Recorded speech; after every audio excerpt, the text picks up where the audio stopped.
HPA's breeding program is continually developing hop cultivars of interest.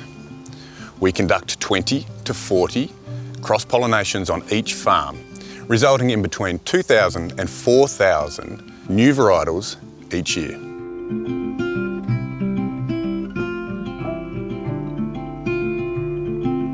So Gail, tell me about these cultivars. Well, these new cultivars are in their trial phase where we are testing agronomic characteristics and desirable traits. And so when we're talking about traits, we're thinking of things like yield per hectare, of course, grow cost and performance in beer.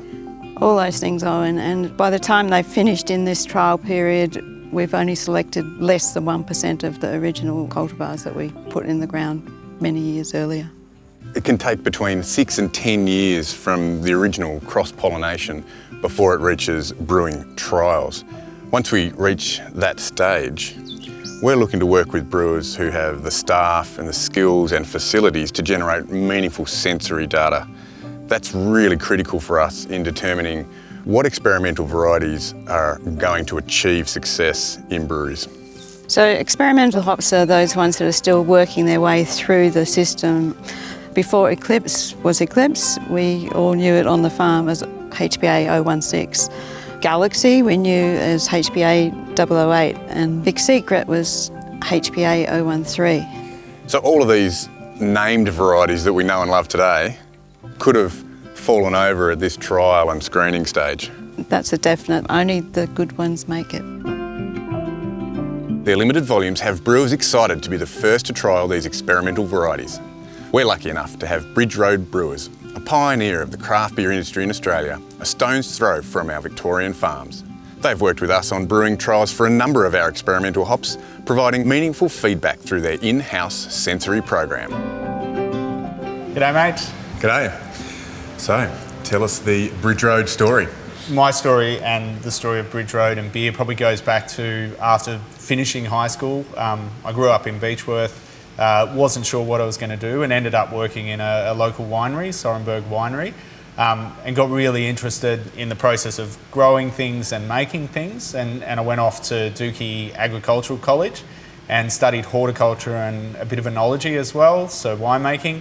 And then I headed off to Europe for nearly 4 years working in wineries, but then really in Europe discovered the diversity of beer and how much great beer was out there. So it really inspired me to do a postgraduate diploma while I was travelling in brewing through Uni of Ballarat, and I worked at a small brewery in Innsbruck at the same time as well.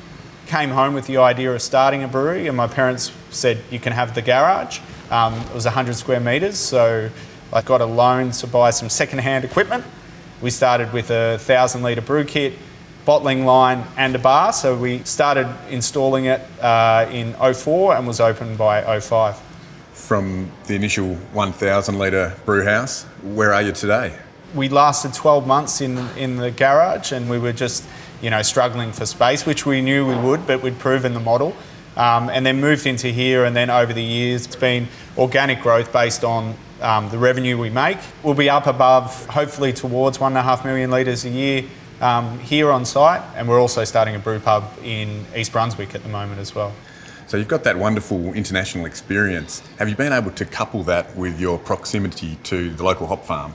Yeah, definitely. We've had a great connection with the Monching family and Ross Trevor and Hop Products Australia. So that combined with the fact my wife's Austrian and we are often returning to visit her family. So I've been lucky enough. I think we were the first brewery to take Aussie hops. I think HPA flew some hops over to Norway, and we used Galaxy and Alla, it was formerly known as Stella, in making a India Saison in Norway.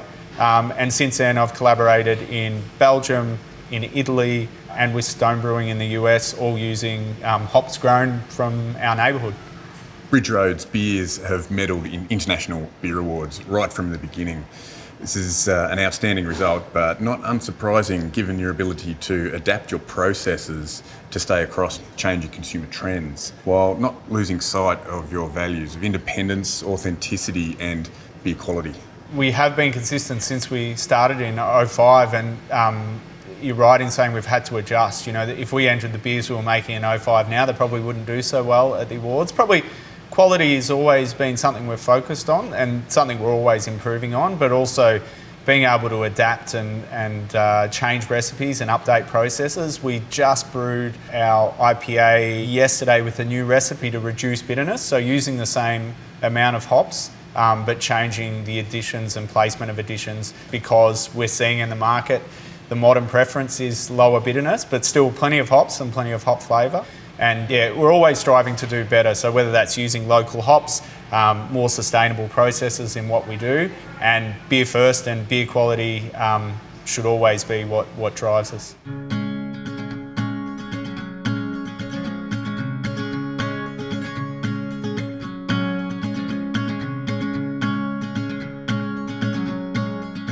Cheers. Fabulous. Bridge Road release up to 50 unique beers in a 12-month period. These are often small batch, experimental or collaborations with brewers and winemakers from Australia and further afield.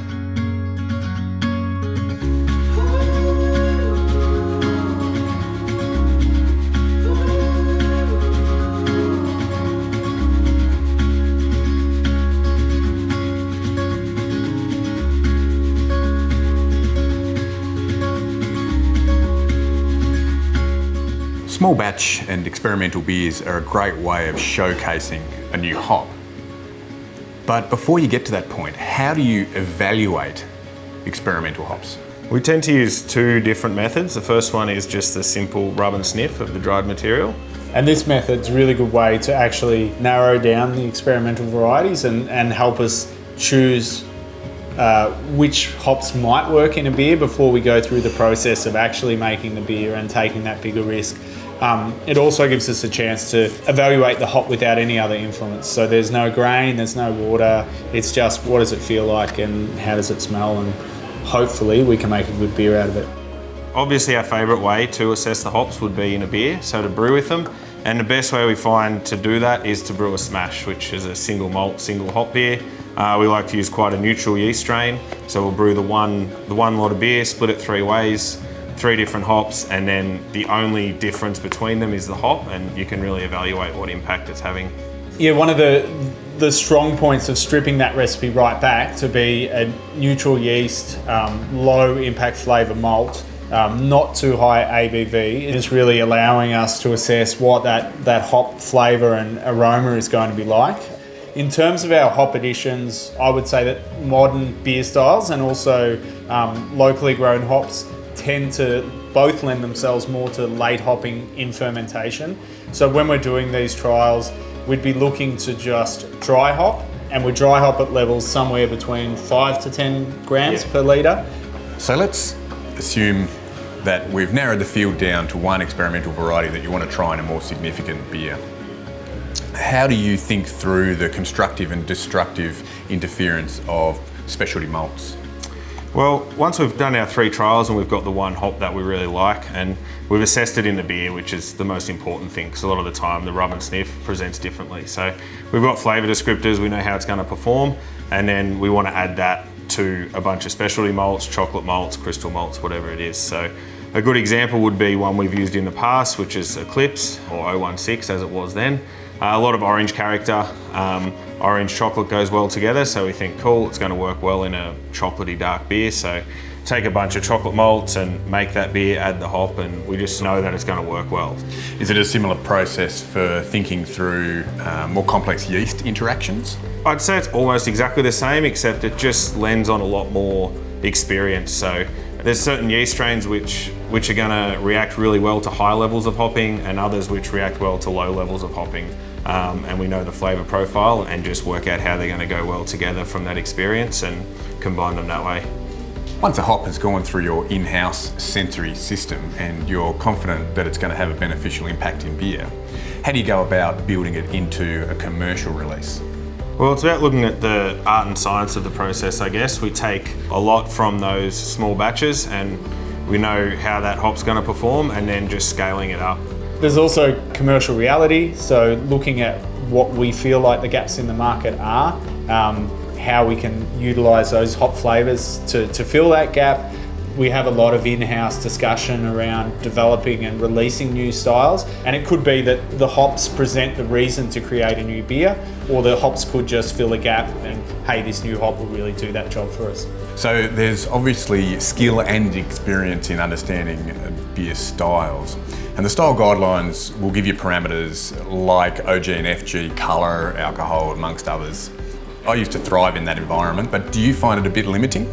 Well, while we're not following them strictly, we are still following a set of guidelines loosely. You know, we're not going to make a 2% double IPA. But in order to make that beer, we'll take those hops that might be an experimental variety, and we've got the flavour profile from those experimental batches, and then just choose the malts and the yeast that go with it. Yeah, and taking into account all those things, and not to forget the initial meeting that took place, and deciding on what we think the market is looking for and what the consumer wants. James will be formulating that recipe, whether it's to hit low BUs being the modern preference of that style, so we're steering away from what the style guidelines say and creating a beer that we determine that we think will perform well in the market. So recipe is a little bit around that. We'll often go back and forth and say, hey, how should we do this hop addition, or what's the hop selection or the malt selection going to be, based on performance of past recipes, our experience, and also what we think is going to perform well in the market. Knowing your brewery and being able to anticipate the variables that you need to manage is absolutely critical.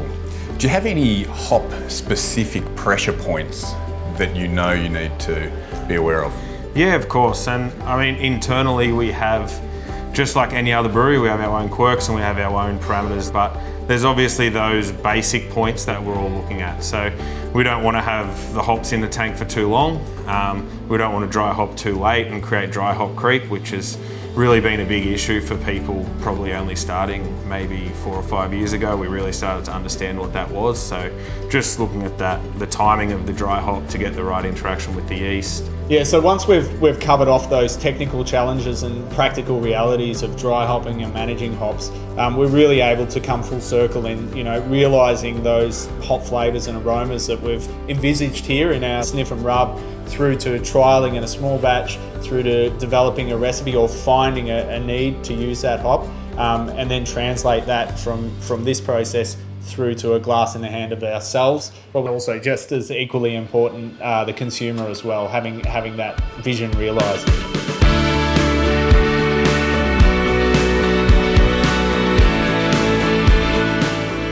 Establishing this feedback loop is absolutely critical for a hop grower.